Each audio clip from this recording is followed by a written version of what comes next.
Hello class and welcome to week 1 of your English virtual instruction. This is for the week of March 23rd, 2020.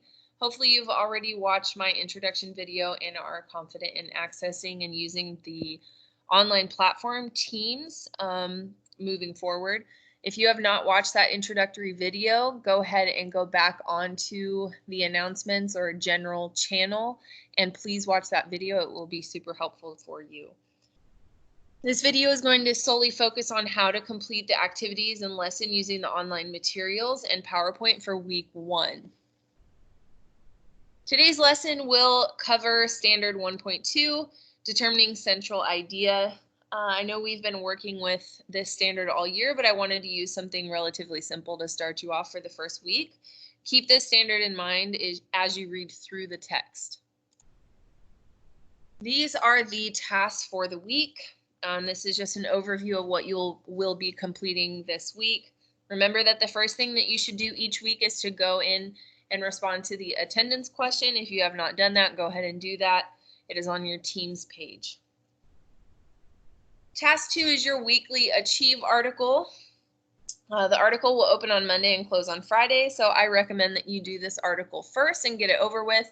Remember that it closes on Friday. You cannot make these up. They will not be open for extended periods of time. They're only open for this week. Task 3 is to read the common lit article, The Black Death by Margaret Gushu, and you're going to complete a KWL, which is a pre-reading activity. You're also going to complete a while you read activity here, and you're going to answer questions about the article. So please note that tasks 3, 4, and 5 all have to do with this common lit article, The Black Death. Lastly, you are going to complete your independent reading and log. This is where you choose a book of your choice, read it, and record how many minutes you read on the document provided. These are easy points. Please actually read a book because you will have a cumulative task at the tentative end of virtual learning. Just going to go through each slide here. So once again, task 1 is to go in and answer the attendance question on Teams. It's located under the attendance channel. It's going to be on the left-hand side, and when you click on it, it should look like this. The question of the week is, what was your favorite thing that you did over this extended spring break? You need to post your answer by March 27th. That is this Friday. You're just going to hit reply down here to answer that question, and I will be able to mark you as present. Task number 2 is your Achieve article. It's titled Medieval Europe, Understanding the Black Death. You are also required to answer the questions. You do not have to do the before reading poll. As always with my class, all I require is that you read the article, answer the questions. You need to score a 75 on the first try for this to count. If you do not, you will not get credit for it. Okay, now we're going to get into the bulk of our lesson. This is the before reading activity. As you know, strong readers always activate their background knowledge and make personal connections to any text that they read. With that in mind, let's access assignment 1 and locate the section 1A. So I'm going to go into Teams here. I'm going to go into assignments.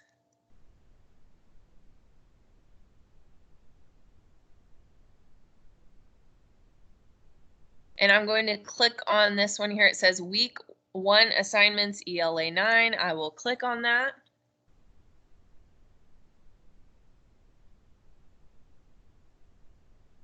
Okay, and it should look like this. So I'm just going to kind of look at this first assignment. That's the first thing that we're going to be looking at.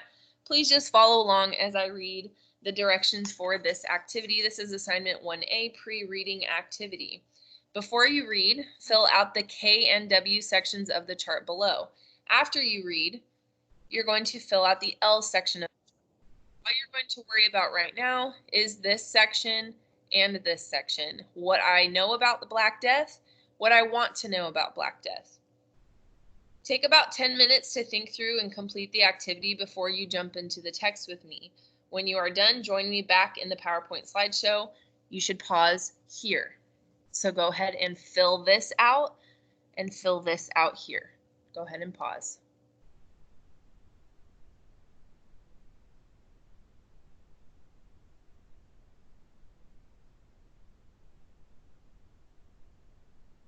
Okay, now you're going to go back into this PowerPoint here with me. If you are not able to, you haven't figured out how to access the Common Lit article, you can use this link here. But for me, I'm just going to minimize this and open it up here. And I already have it open, so I'll give you guys a second to do that. Now I'm going to have this open, and I'm also going to have my teams kind of just on the side here so that I can look at the article and also work with this. Okay.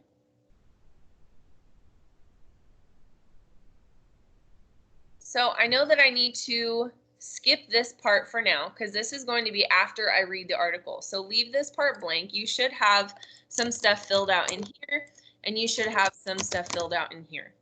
So I'm going to scroll down to the next assignment here. This is the during reading activity. So go ahead and follow along as I read the directions because we are filling this out while we are reading our article. As you read the Common Lit article, The Black Death by Margaret Gushue, pick the most important sentence, phrase, and word for paragraphs 2, 7, 9, and 11 and copy and paste below.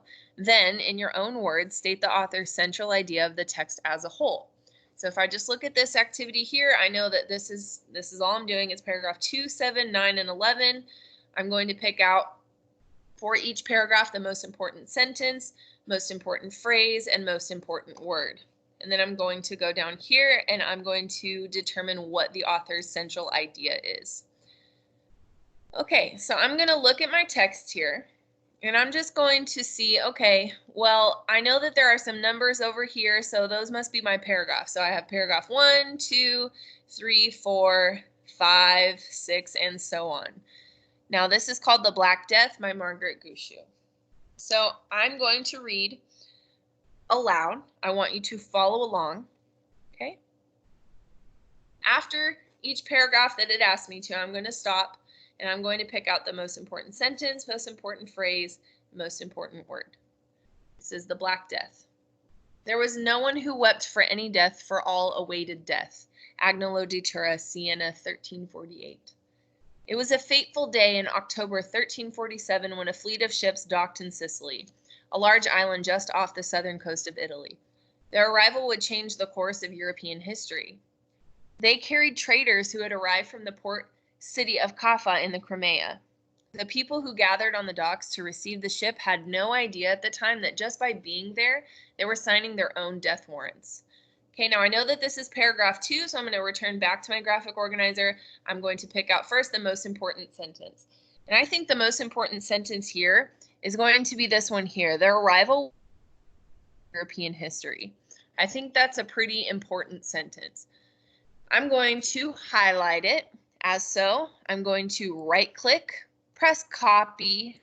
I'm going to go over here to my graphic organizer, make sure my cursor is in there, right-click again. I'm going to press paste. Oh, I guess I have to press Control on your keyboard, Control V. Okay, once again, Control V. Now I need to go back into this same exact paragraph, find an important phrase. It cannot be the same as this most important sentence, and it's not a whole sentence. So I think that one of the more important phrases here is down at the bottom. Just by being there, they were signing their own death warrants. So this one here, I'm going to highlight, they were signing their own death warrants. I'm going to right-click that, press copy, make sure my cursor is here, and I'm going to press Control V on my keyboard. Now I want to make sure I have my quotation marks here because we are not using our own words. This is citing. I'm going to just add those in to each one here.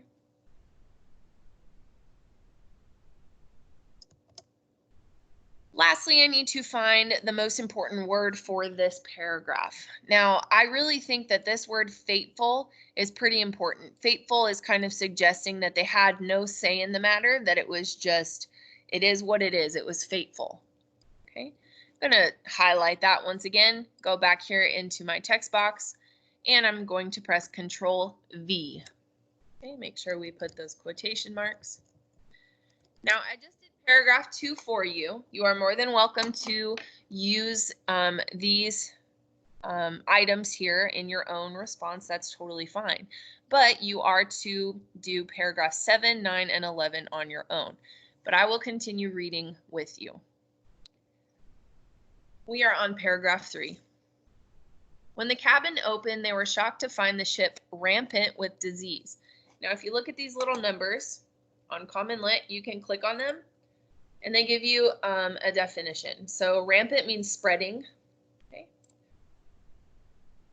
There were corpses with swellings on their bodies and black spots on their skin. The remaining survivors were gravely ill with high fevers. They spat blood. They had swollen lumps in their armpits and near their groins. No one had any idea what this disease was, why it had struck, or how to help them. In just 2 days, most of the survivors on board had died, but by then they had spread with the disease to everyone with whom they had come into contact in Sicily. It was an outbreak of bubonic plague that would later be known as Black Death. The trade ship is the first recorded account in history of its arrival in Europe. It is difficult to know the exact death toll, but historians today estimate that between 1347 and 1351, this plague killed at least 100 million people across Europe and Asia. The arrival and spread of the Black Plague. The Black Death, also known as the Great Plague or simply the plague, was caused by a strand of bacteria found in a population of fleas. These fleas lived on the backs of rats in Asia. Even before the Black Death arrived on European soil, there were rumors of a deadly disease that had taken down entire armies in China. Earlier in the 14th century, trade between distant countries was prohibitively time-consuming and expensive. So let's look at what that means. So high of a cost that it prevents people from using or doing something. But by the 1340s, demand for foreign goods had risen and travel between the East and West was fairly common. While this meant that trade improved, it also meant that disease could be more easily transferred across the two regions as well. The rats were carried along trade routes from the East. A diseased rat could pass the plague to a flea while the flea was feeding on it, and the flea could then infect another rat, animal, or person. Fleas were common enough at the time that bites did not startle people, and humans had not yet discovered bacteria, let alone theorized that it could be transported by insects. At the time, people believed that disease spread through poisonous vapors or miasma, which is an unhealthy or unpleasant vapor or smell, coming from the bodies of the dead. Scientists today believe that the disease was both airborne, meaning it passed from person to person who were near one another, and was carried via contact, namely through rats and fleas. Common medicinal practices of the time period, like bloodletting, which is the surgical removal of a patient's blood to treat an illness. Oops. I don't know what happened. Hold on.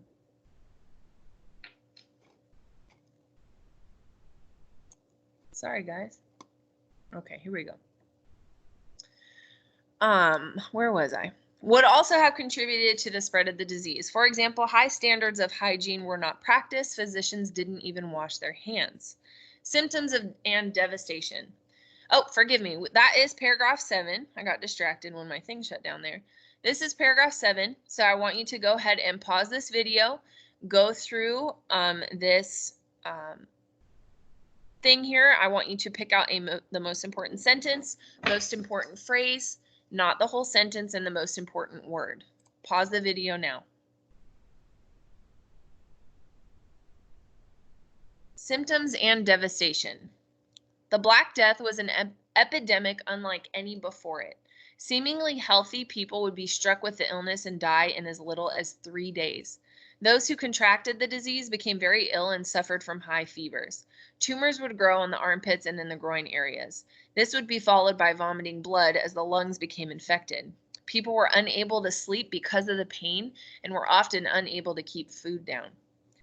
It infected people with no clear pattern. The Black Death hit the poor and rich, the healthy and unhealthy. Whole households, including dogs, cats, and livestock, would all perish within a matter of months. It quickly became a pandemic. Now, I know you guys know what that word means since we've been hearing it a lot lately. An outbreak of a disease throughout an entire country or the world. In just a year, The Black Death had spread from the shores of Sicily northwards to Italy, France, Spain, and England. In London, where living spaces were more cramped, making it easier for the plague to spread, there was an estimated rate of 6 deaths for every 10 people. The disease also spread east, eventually affecting Germany, Scandinavia, and Russia. Before the Black Death, the population in Europe had been exploding. Europe lost roughly 20 million people to the disease during the initial outbreak. Historians estimate about 50 million people died from the Black Death during the 14th century. It took about 200 years before the population got back to where it was before the Black Death. Okay, now this was paragraph 9, which is your next one here. So this section here, you're going to go back to your graphic organizer. You're going to fill out the most important sentence, most important phrase, and most important word. Pause the video so that you are able to do that. Societal effects. The wide reach of the Black Death meant it affected all of European society. Before the plague, through the practice of serfdom, which is the state of being a serf, an agricultural laborer who was born to the land that they worked and could not leave the hierarchical feudal system. Servants were tied to the land that their lord owned and made almost no money. There weren't enough jobs and many people struggled to find work. Shortly after the disease struck, the tide turned and suddenly there weren't enough workers. Many countries now had more jobs to fill than people. This shift meant that for the first time, people in Western Europe, particularly in England, had greater choice. They were able to move to different lands and in many cases find better working conditions because jobs were abundant and servants were scarce. This shift also affected the feudal lords, which are a high-ranking individual who had authority over others, as they had to offer better pay and free materials in order to attract workers. In 1349, King Edward III tried to freeze wages in England to pre-plague rates, but employers were so desperate for help they ignored his decree. This shift in power and wages also loosened the strict social order, giving a new measure of power to the workers and peasants. It effectively brought an end to serfdom in a number of European countries. I want you guys to just keep this sentence in mind. You do have a question at the end about this particular shift in power. Okay, so just keep that section in mind. That was paragraph 11. I want you to go back to your graphic organizer, fill out the most important sentence, phrase, and word for paragraph 11. Go ahead and pause your video, and when you come back, I will continue reading. Not all societal change led to greater equality. The plague was indiscriminate, and its cause was unknown. Indiscriminate basically just means that it didn't discriminate. In other words, it affected anyone and everyone. This in turn led to the persecution of a number of minority groups. For example, Jewish communities were less affected by the Black Death than Christian communities. Scientists and historians today believe that this may have been due to stricter rules around food preparation practice in Judaism, which hindered the spread of germs. However, during the Middle Ages, this lower rate of infection in Jewish communities led to the superstition that Jewish people were the cause of the pandemic. This fueled rampant anti-Semitism, which is hostility to or prejudice against Jews. There were several massacres of Jewish people, and they were generally ostracized from larger European society. Ostracized means that they were excluded from a society or group. Religion, especially Catholicism, was central to the lives of many Europeans before the Black Death struck. While the disease spread, some believed it to be a punishment from God. They decided to repent for their sins by wandering from village to village, publicly whipping themselves and others as penance. Many lost faith in the Catholic Church as people continued to die from the plague. Some converted to Protestantism, while others became more interested in secular ideas about the world. Secular just means it has nothing to do with religion. The Black Death's legacy. Scientists believe that because of the climate in Europe, the Black Death never became endemic, which means growing or existing in a particular place, usually of disease, on the continent. They believe that the disease was eventually wiped out as rats and fleas died off, ironically from the very same plague they were carrying. The disease died out in Europe in 1351, While it continued to reemerge periodically over the centuries, it never had as far-reaching an effect as it did in the 14th century. The next outbreak of comparable size was in China and India in 1855, about 500 years after the Black Death reached the shores of Italy. 12 million people in China and India died. Due to the timing of this final outbreak, scientists were able to isolate the bacterium and understand its spread. In October of 1897, after developing a vaccine to slow the spread of cholera, scientist Waldemar Haffkine was sent to India. He created a vaccine against the bubonic plague in January of 1898, using himself as the first test subject. Scientists and historians today still study the Black Death. They continue to develop vaccines, but with our current knowledge of bacteria, it is no longer the threat it once was. Simple health measures and preventative care, such as washing hands and cleaning cuts, slow the spread of illness. Looking back, some scholars argue that the Black Death pushed Europe into modernity. The plague upended traditional structures, so upended means to turn something upside down, which means just flipped it around. Upended traditional structures like religion and feudalism that were once the cornerstones of medieval life. It redirected the path of European history, propelling it towards the modern age, though at the cost of millions of lives. Okay, so now that you are done with that, you should be finished with this graphic organizer, which means that you are finished almost with assignment 1B. Now what I want you to do is to go back up here to your KWL, and I want you to write down a couple bullet points about what you learned about Black Death. This article was very informative, so I want you to go back here and tell me what you learned. Pause the video here so that you are able to do that. Okay, now take a moment just to review everything that you read here, or I'm sorry, that you wrote down here. And I want you to come down to the very end here and tell me what is the author's central idea for the text as a whole. Okay, so in other words, what was the main point of this article? Okay, I want you to put that in your own words. Take about 3 to 5 minutes to type that out and put it here.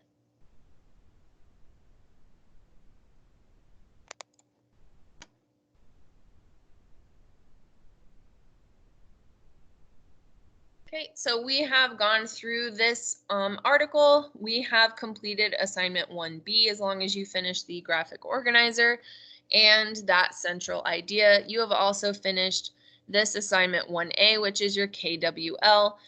Then your next task is to go down to the last part of that assignment. I'm going to minimize this here. This is assignment 1C. This is the after reading activity. So after you've read the Common Lit article, which we just read together, I want you to answer the following short response questions. Make sure to use proper spelling and grammar. So question number 1, what connection does the author draw between the Black Death and the shift of power in Europe? That was that line in paragraph 11 that you should have been paying attention to. Cite evidence from the text to support your answer. And as you could see there a second ago, you can just click here and start typing. Second question here, what connections can you draw between the Black Death of the 14th century and the current COVID-19 pandemic? What are some key differences and similarities? And once again, you can just start typing here. Go ahead and pause this video and answer those questions in 3 to 5 sentences.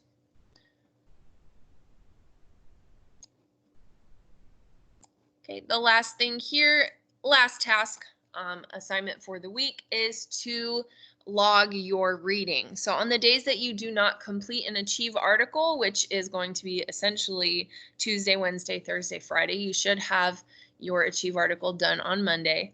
You are completing independent reading. You can either select a book that you have already at home, or you can log into the Jacksonville Public Library website if you don't want to read any of the books that you have at home, or you don't have any. That is totally fine. You can sign in with your student ID as both the username and password. You're going to select ebooks at an appropriate reading level, no comic books, complete 20 to 30 minutes of independent reading 4 times per week. Fill out the weekly reading log located on that same document that we've been working with. So I'm just going to minimize this again. And if you scroll down, it's right down here. So I've already set it up for you. For Tuesday, March 24th, you're going to write down the title of the book, the author, the number of minutes. Now, essentially, you should be reading that same book for the first week. You probably won't finish one book in one day, and I don't want you switching around. Just continue with the same book, okay? So just as a reminder, at the tentative end of virtual learning, you will have a cumulative task in regard to your book. So please make sure that you're actually reading and you're not falsifying any information here. Okay. Once you have finished everything, this is just some information on how to save and submit your assignment. This is what it will look like. I showed this screen in the introductory video. You're just going to upload that document to Teams. You shouldn't even have to upload it. It should already be there if you were working through Teams, as I showed you to begin with. So you would just go in here. You would click on the assignment, and you guys would have I would press back here once I was done typing. You guys should have a button here that says turn in. It should look like this. So it'll look just like that. Okay. So this concludes week 1's lessons and assignments. So once again, the things that you are responsible for are up here. You're going to respond to that attendance question, Chief 3000. We just read through that Common Lit article. We did the before you read activity, the while you read activity, and then you answered those 2 questions at the end. You should also be completing your independent reading. Okay, so if you have any questions, please feel free to go onto Teams, and you can go to the conference request section here and just hit reply if you need any, if you have any questions. Otherwise, I will see you next week. I hope you guys have a wonderful day. Don't forget to smile today.